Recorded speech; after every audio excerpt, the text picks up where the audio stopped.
नमस्कार, आप देख रहे हैं न्यूज़ नेशन वॉइस। केंद्रीय मंत्री रामदास अठावले का बयान। हाथरस मामले में दलित पर राजनीति नहीं होनी चाहिए। दलित अत्याचार का कारण जातिवाद है, इस पर राजनीति नहीं होनी चाहिए। राजस्थान में राहुल क्यों नहीं गए? यूपी में राजनीति कर रहे हैं। राहुल को हाथरस जाने से पहले कानून का पालन करना चाहिए। किसी को दलित अत्याचार पर राजनीति नहीं करनी चाहिए। इंटरकास्ट शादी से जातिवाद का निदान हो सकता है। ज़्यादा से ज़्यादा इन शादियों को बढ़ावा दिया जाना चाहिए। हाथरस में पीड़िता का अंतिम संस्कार पर परिजनों को बुलाना चाहिए था। डीएम पर कार्यवाही होनी चाहिए। आरोपियों को फांसी होनी चाहिए। 1 साल में सुप्रीम कोर्ट से फैसला आना चाहिए, ऐसा मुझे लगता है।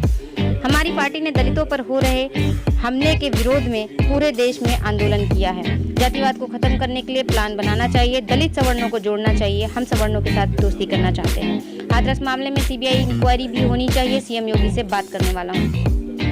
1 सप्ताह में हाथरस के पीड़ितों से मिलूंगा। 63 से 64 हजार हर साल मेरे पास दलितों पर होते अत्याचार को लेकर शिकायत आती है। यूपी बड़ा राज्य है, इसलिए यहाँ केसेस अधिक हैं। मायावती को योगी से इस्तीफे की बजाय सुझाव देना चाहिए, इस्तीफा नहीं मांगना चाहिए। डीएम द्वारा हाथरस में पीड़ितों को धमकाने के एक सवाल के जवाब में अठावले ने कहा, योगी बोले कि परिवार का नार्को टेस्ट होगा। नार्को टेस्ट कहना भी तो एक धमकी ही है। मायावती को छोड़कर सारे यूपी के दलित हमारी पार्टी में आ रहे हैं। मायावती के लोग हमारी पार्टी में आएंगे। बसपा का कोई भविष्य नहीं है। बिहार में हमारी पार्टी 15 सीटों पर चुनाव लड़ सकती है, बात चल रही है। आरपीआई अपने लिए लड़ेगी। यूपी बड़ा राज्य है, तो सभी राज्यों में दलित अत्याचार होते हैं। यूपी की क्या स्थिति है उसमें? यूपी में भी, यूपी बड़ा राज्य है तो यूपी में अत्याचार होते हैं। अभी जो ये 2-3 महीने में आपने देखा 4-5 अत्याचार हुए अपना बलरामपुर में।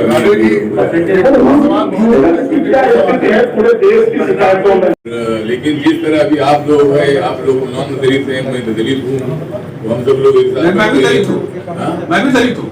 आप दलित है तो अच्छी बात है, लेकिन नार्को टेस्ट कराने की बात कहना भी तो एक तरह से धमकी ही है, तो परिवार पर दबाव बनाना ही है। हाँ तो ठीक है, मैं तो ऐसा अभी मैं सीएम से बात करूंगा कि भाई ये लोगों में थोड़ा ये विषय पर क्या इस मामले पर आप सीबीआई जांच की मांग करेंगे? सीबीआई का मैंने बोला कि अभी फैमिली बोलती है हमको सीबीआई नहीं चाहिए, तो अभी हम मांग करने से क्या फायदा है। मंत्री जी ये बताइएगा, आपकी सरकार में केंद्रीय महिला सुप्रीम कोर्ट के जज से कराया जाए, सीबीआई इंक्वायरी नहीं चाहिए। लेकिन आपने सीबीआई इंक्वायरी की मांग नहीं करता। एसआईटी अगर इंक्वायरी नहीं करती है और अगर उनकी फैमिली बोल रही है हमको नहीं चाहिए, जिस तरह सुशांत सिंह राजपूत की फैमिली ने बोला कि हमको सीबीआई इंक्वायरी चाहिए, नहीं चाहिए, तो फिर वो तो ठीक आपका जो कहना है कि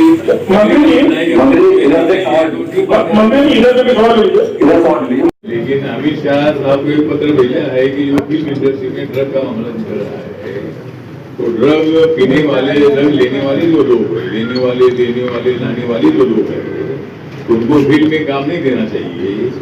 और ऐसा हो जाएगा तो फिर नए कलाकार ऐसा नहीं करेंगे, तो अभी नए कलाकार फ्री ड्रग ले रहे हैं, ड्रग लेकर चलान करते हैं। मंत्री जी, रात में 2:30 बजे मंत्री जी नार्को टेस्ट कराने जाने की बात की जा रही है पीड़ित पे, इस पे आपका क्या कहना है?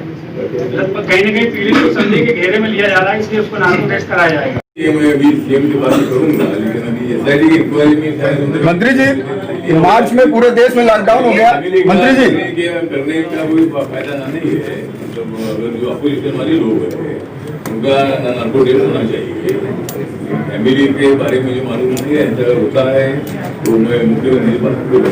मंत्री जी पूरे देश में तो हाँ हमारी बात चल रही है, लेकिन अभी हमारी पार्टी को कुछ सीट वहाँ नहीं मिलेगी, तो हम एक 15 सीट पर हम चुनाव लड़ने की कोशिश कर रहे हैं और बाकी की जगह पर इंडिया सपोर्ट करेगी, क्योंकि हमारी पार्टी रजिस्टर पार्टी है, तो कुछ सीट तो लड़ने की आवश्यकता होती है, तो कुछ जगह पर लड़त हमारी होगी और हम जो वोट काटेंगे उसका भी फायदा बीजेपी जेडीयू को हो सकता है, इसलिए उनका नुकसान करने के लिए हम नहीं खड़े हो रहे हैं।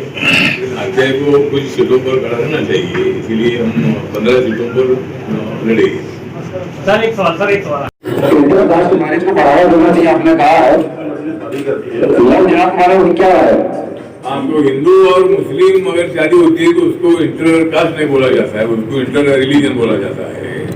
लेकिन मेरे मंत्रालय की जो स्कीम है डॉक्टर अंबेडकर फाउंडेशन है, उसके अंतर्गत हम 2.5 लाख रुपए उनको दे देते हैं, वो स्कीम है। लेकिन हिंदू और अपना मुस्लिम का अगर होता है तो उसके लिए कोई मेरे मंत्रालय का प्रावधान नहीं है। उसका माइनॉरिटी जो मिनिस्ट्री है उनकी तरफ से कोई योजना बनानी होगी, लेकिन अभी तो फिलहाल मेरे मंत्रालय का 2.5 लाख रुपए देने की योजना है। जाएगा और मार्च में आपका बजट ऑलरेडी बचा रह गया, तो इस तरह के जो समाज के लोग हैं वो कहां से इसको फुलफिल कर पाइएगा? नहीं, मेरे मंत्रालय का बजट जो सिविल वेल्थ कंपोनेंट प्लान होता है वो 85,000 करोड़ का है जी, और दिव्यांग जनों का 9,500 करोड़ का बजट है, और मंत्रालय का बजट अलग है। मेरे मंत्रालय का 10-11 हजार करोड़ का बजट है। तो अभी ये जो लॉकडाउन के कारण इतना पैसा नहीं खर्च हुआ है, लेकिन हम ये कोशिश करेंगे कि अगर इस साल में, क्योंकि अभी 7 महीना हो रहे हैं, हाँ, तो 5 महीने में इतना पैसा पूरा खर्चा होगा नहीं, इसीलिए हम कोशिश करेंगे कि भाई वो पूरा पैसा खर्च करने की कोशिश करेंगे, 5 महीने में उसको फुलफिल करेंगे।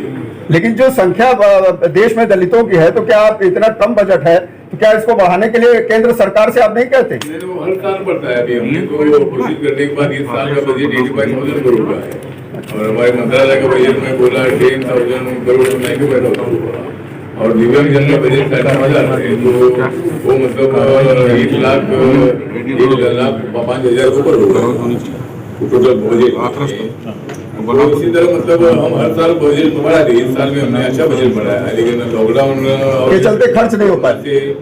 भारी मतलब लड़की की, वाल्मीकि समाज की लड़की की जो हत्या हुई है, ये घटना महाभयंकर घटना है और मानवता को कलंक लगाने वाली घटना है। इस घटना के बाद सरकार की तरफ से, योगी आदित्यनाथ सरकार की तरफ से बहुत सारे पुलिस अफसर पर एक्शन लिए और SIT को इंक्वायरी दी है। तो ये SIT 7 दिन के अंदर पूरा रिपोर्ट गवर्नमेंट को दे देने वाली है। तो ये केस में मुझे लगता है कि जो आरोपी है उनको बड़ी से बड़ी सजा मिलनी चाहिए, उनको फांसी की सजा मिलनी चाहिए, और मुझे लगता है कि वो फैमिली को नहीं मिलना चाहिए। फैमिली को 25 लाख रुपए, एक नौकरी और एक मकान देने का भी मुख्यमंत्री ने अनाउंस कर दिया है।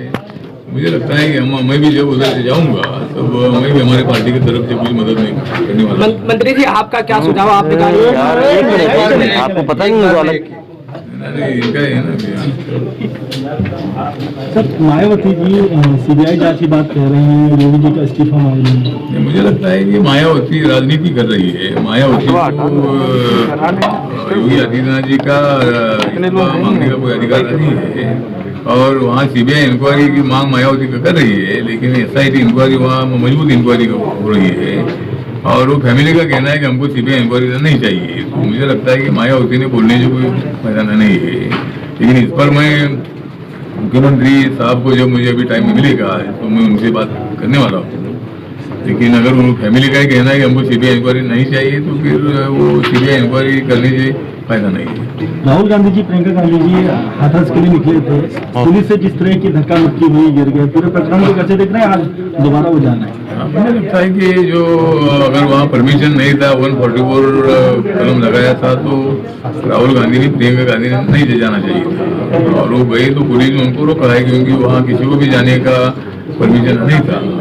मैं भी कल जाने वाला था, मैं मुंबई से कल उधर जाने के लिए आया था, लेकिन मुझे भी मतलब वहाँ उनके फोन आ गए कि भाई आप पहुँच जाइए, और इसीलिए मैं भी वहाँ नहीं गया। तो मैं अगले सप्ताह में जब परमिशन मिलेगा तब मैं वहाँ जाकर उनकी फैमिली को मिलने वाला हूँ। राज्यपाल जी से क्या बात हुई अभी? क्या आपने राज्यपाल जी से बात हुई है कि भाई दलित के अत्याचार रोकने के लिए हमें कोशिश होनी चाहिए, और सवर्ण समाज में से लोगों ने आगे आना चाहिए। उन्होंने बोला है कि जो ग्रामीण समाज है, उच्च वर्णीय समाज है, ये समाज के लोगों ने दलितों को न्याय देने के लिए आगे आना चाहिए, उनको अपनाना चाहिए, और ऐसा हो जाएगा तो ये जातिवाद खत्म हो जाएगा, ऐसा उन्होंने मुझे बताया है। और हसरत के संबंध में भी मैंने चर्चा की है कि भाई इसमें हमें न्याय मिलना चाहिए, उस फैमिली को न्याय मिलना चाहिए। उन्होंने वादा किया है कि जरूर उनको न्याय मिलेगा। डीएम ने जिस तरह पूरी कार्रवाई की है, रात में अंतिम संस्कार कर दिया गया, एक वीडियो मतलब हमारी इंडिपेंडेंट उनकी तरफ से नहीं, अलाइन में नहीं, अलाइन में तो हमको सीट नहीं मिलेगी। नहीं, जीतने के लिए आप लड़ना चाह रहे, काटने के लिए लड़ना चाह रहे हैं? जिताने के लिए लड़ना चाह रहे हैं।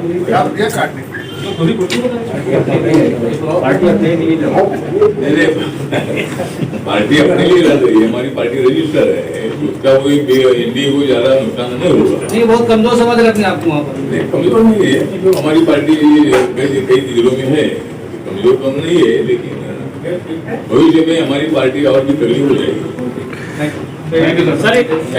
प्रयास कर रहे थे ऐसी, आपको लगता है अधिकारियों की ऐसे जो है कार्रवाई होनी चाहिए? नहीं, मुझे लगता है कि डीएम पर कार्रवाई होनी चाहिए, ऐसा मुझे लगता है। बाकी के लोगों पर एसएसपी और डीएसपी, इंस्पेक्टर और कुछ पुलिस पर कार्रवाई नहीं करता है, डीएम पर भी कार्रवाई होनी चाहिए, ऐसा मुझे लगता है, क्योंकि उनका जो अंत्य संस्कार हुआ उसमें उसकी फैमिली को ले जाने की आवश्यकता थी, लेकिन डीएम ने ऐसा नहीं किया और विदाउट उनको फैमिली को नाम बुलाकर उन्होंने अंत्य संस्कार किया। ये बात अच्छी नहीं है, डीएम पर भी कार्रवाई होनी चाहिए, ऐसा मुझे लगता है। शिवसेना भी जो है लगातार बयानबाजी कर रही है, सुशांत सिंह राजपूत का केस भी था महाराष्ट्र में, देखा गया था हाथरस को लेकर बयानबाजी हो रही है, जिस तरह से बयान आ रहे हैं शिवसेना के बयान आ रहे हैं, उनको कोई दूसरा विषय नहीं है। तो अभी ये हाथरस के, क्योंकि दलित अत्याचार पर कभी शिवसेना बोलती नहीं थी, लेकिन अभी वो बोल रही है। दलित अत्याचार के संबंध में कभी उन्होंने ऐसा स्टैंड नहीं ले लिया है, तो अभी वो तो बोल रहे हैं हाथरस की बारे में, बोलने तो, लेकिन यहाँ हाथरस के लोगों को न्याय देने के लिए योगी सरकार मतलब समर्थ है, और जो लड़की की जो हत्या हुई है उसमें जरूर योगी सरकार न्याय देगी।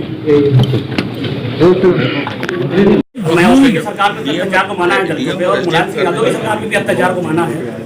इस सरकार में आपने वो जो सुझाव देने की बात कही है, तो कहीं ना कहीं ये योगी सरकार को बचाने के लिए सुझाव तो नहीं है कि योगी सरकार को बचाना चाहते हैं? बचाने के लिए मेरा एक सोल्यूशन मेरा ये है कि दलित अत्याचार कौन सी सरकार इसलिए नहीं होता है, दलित पर अत्याचार जातिवाद के कारण होता है।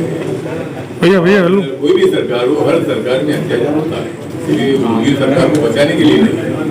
तो जो सत्य स्थिति है, सत्य स्थिति मैंने रखी है कि कोई भी सरकार हो जहाँ पर अत्याचार होता है, वो अत्याचार कम करने के लिए जातिवाद को करना चाहिए, ऐसा मेरा मानना है। Thank you.